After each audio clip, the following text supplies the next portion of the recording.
Wano omusana nga munja.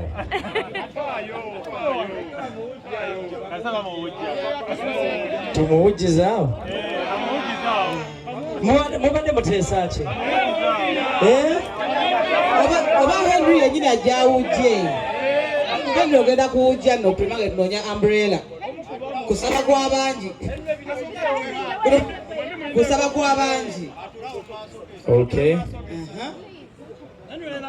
George, Prima atuulewa.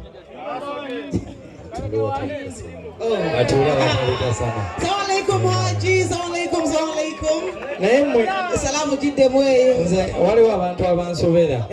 Waliwo ate bagamba mbu Hindu aveewo. Nada Hindu mukyala awulirize tasobola okuvaawo.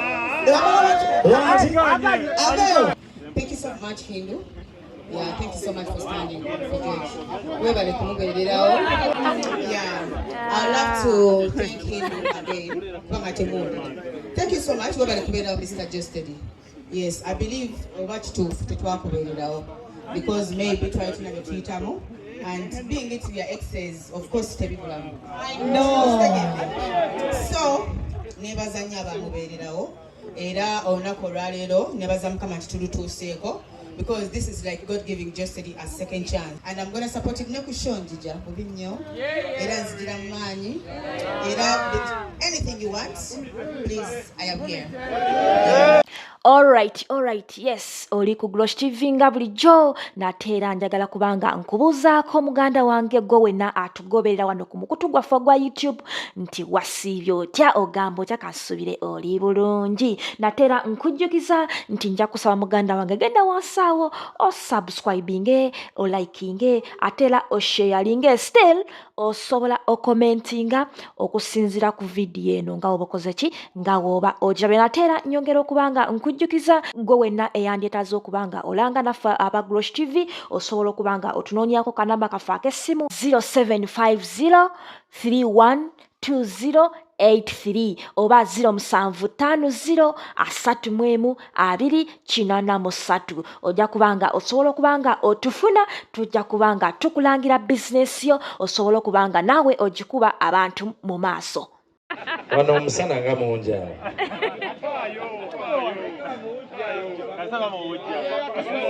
Tumuwujjizaawo? Mubadde muteesa ki? Oba Henry yennyini ajawujje. Henry ogenda kuwujja no Prima nga tunoonya umbrella. Kusaba kw'abangi. Kusaba kw'abangi. Okay. George, Prima atuulewa.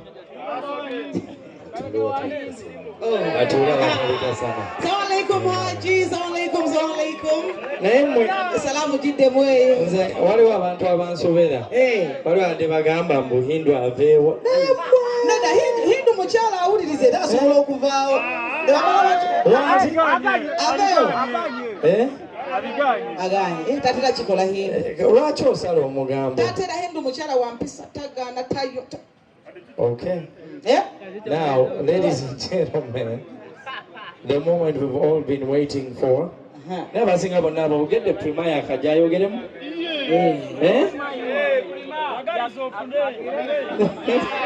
What? No way, Kwese. Katijango will be the one. I think that would be better.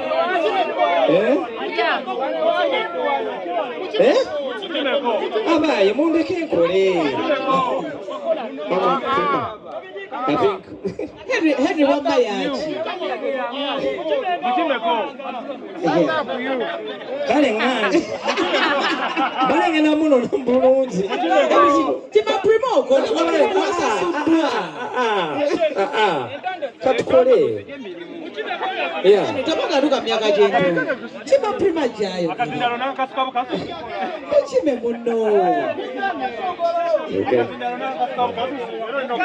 No problem. I'm gonna get you some water.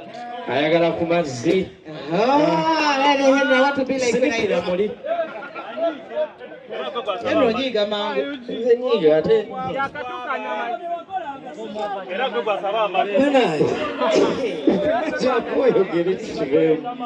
All right. Omamanyi nebitabakwatako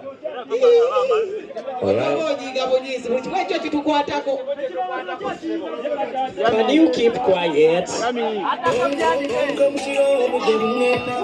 Alright, yes, oli ku Glosh TV nga bulijjo nate era njagala kubanga nkubuuzaako muganda wange gwe wenna atugoberera wano ku mukutu gwaffe gwa YouTube nti wasiibye otya ogamba otya kasubire oli bulungi nate era nkujjukiza nti nja kusaba muganda wange genda wansi awo osubscribinge olikinge ate era osharinge still osobola okomentinga okusinzira ku vidiyo eno nga woba okoze ki nga woba ojabe nate era nyongera okubanga nkujjukiza gwe wenna eyandyetaza okubanga olanga naffe aba Glosh TV osobola okubanga otunoonyako kanamba kaffe ak'essimu 0750312083 oba 0750312083 ojja kubanga osobola okubanga otufuna tujja kubanga tukulangira bizinesi yo osobola okubanga naawe ogikuba abantu mu maaso.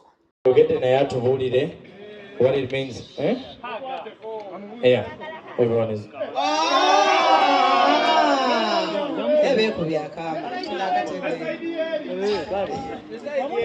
afternoon, everyone. Good afternoon, Banana. You get Hey. No, thank you so much, Henry, for giving me this opportunity. My name is Prima. I'm a reality TV star. I work on TV now on Makula TV Chika. I'm a mother to Geosteady's 2 girls and a businesswoman. So, first of all, I would like to thank God for George. I remember last year was not a good year for Joe. It was, a bit hard. And I want to thank everyone before I say anything. Geosteady. I want to thank Mr. Humphrey Nabimanya. Thank you so much for being a good family member and a friend for Geosteady. Thank you so much, Hindu. Yeah, thank you so much for standing for George. Can I talk, please? Respectively. Yeah. Respectively.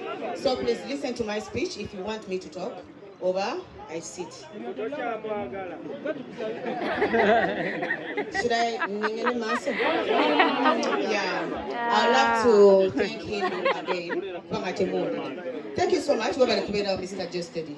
Yes, I believe watch to because maybe try to negotiate and being it your exes, of course, I know. So, neighbors and Yaba Era or Nakoralero, never some come to Seko, because this is like God giving Geosteady a second chance.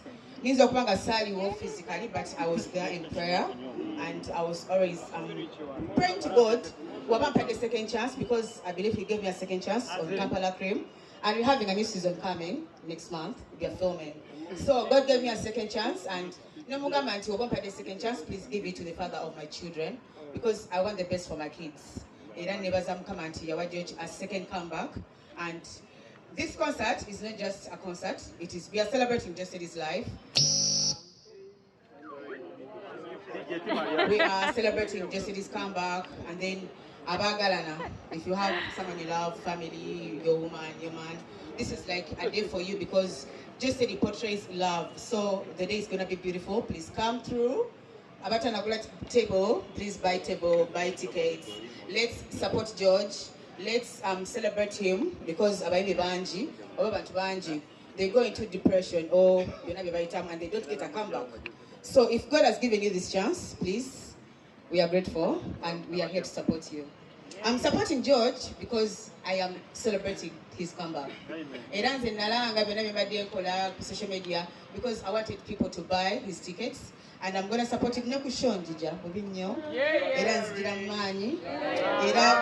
Anything you want, please, I am here.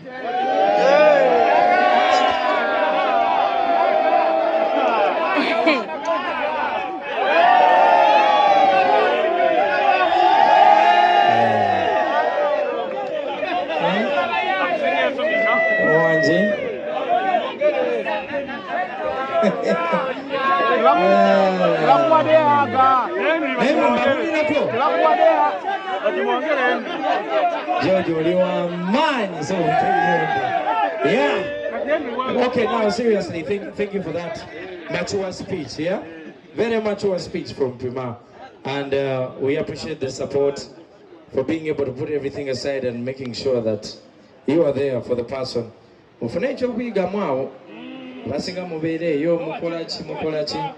Yeah, so we really do appreciate. Now, abasinga